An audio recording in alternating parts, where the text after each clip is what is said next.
கர்த்தரின் பரிசுத்த நாமத்துக்கு மகிமை உண்டாவதாக. இயேசு கிறிஸ்து நாமத்தினாலே உங்கள் எல்லாம் வாழ்த்துக்கிறேன். கிறிஸ்துக்கு பிரியமானவர்களே, இன்றைக்கு வார்த்தை என்ன பேசலாம்னு சொல்லிட்டு கர்த்தத்தில் தியானிக்கும் போது கர்த்தர் இந்த ஒரு வார்த்தையை வெளிப்படுத்தினார். வாங்க வார்த்தைகளை கடந்து போகலாம். ஏசாயா 62:4 கர்த்தர் உண்மையில் பிரியமாக இருக்கிறார். ஆமென். யாரெல்லாம் வசனத்தை விசுவாசிக்கிறீங்க?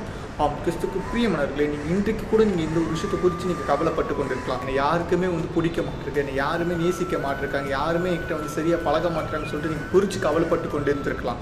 ஆனால் இன்னைக்கு கர்த்தர் உங்களை பார்த்து பேசிக்கொண்டிருக்கார். என் அன்பு மகனே, அன்பு மகளே, உங்க கூட யாருமே பழகணும்னு சொல்லிட்டு குறித்து கவலைப்படாதப்பா. உங்ககிட்ட யாருமே பேச மாட்டிருக்காங்க, யாருமே உங்ககிட்ட பார்த்தா நேசிக்க மாட்டேன்னு சொல்லிட்டு குறித்து நீ கவலைப்படாத.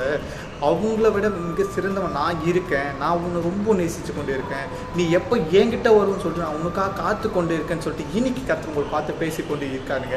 இன்னைக்கு நீங்கள் உலக ஆட்களும் உலக அன்புகளும் தேடிக்கொண்டிருந்தீங்க. இன்னைக்கு முதலாவதாக அதை விட்டு தேவனை நோக்கி போய் அமர்ந்துருங்க. தேவன் உங்களுக்கு ரொம்ப பார்த்தா நேசித்து கொண்டு இருக்கார். ஸோ அவர் கொடுத்த வார்த்தைகளையும் வசனங்களையும் விசுவாச்சு நீங்கள் கர்த்தருக்குள் மகிழ்ச்சியாருங்க. கர்த்தர் தாமும் நம்ம கேட்ட வார்த்தைகளையும் வசனங்களையும் வாசிப்பார்.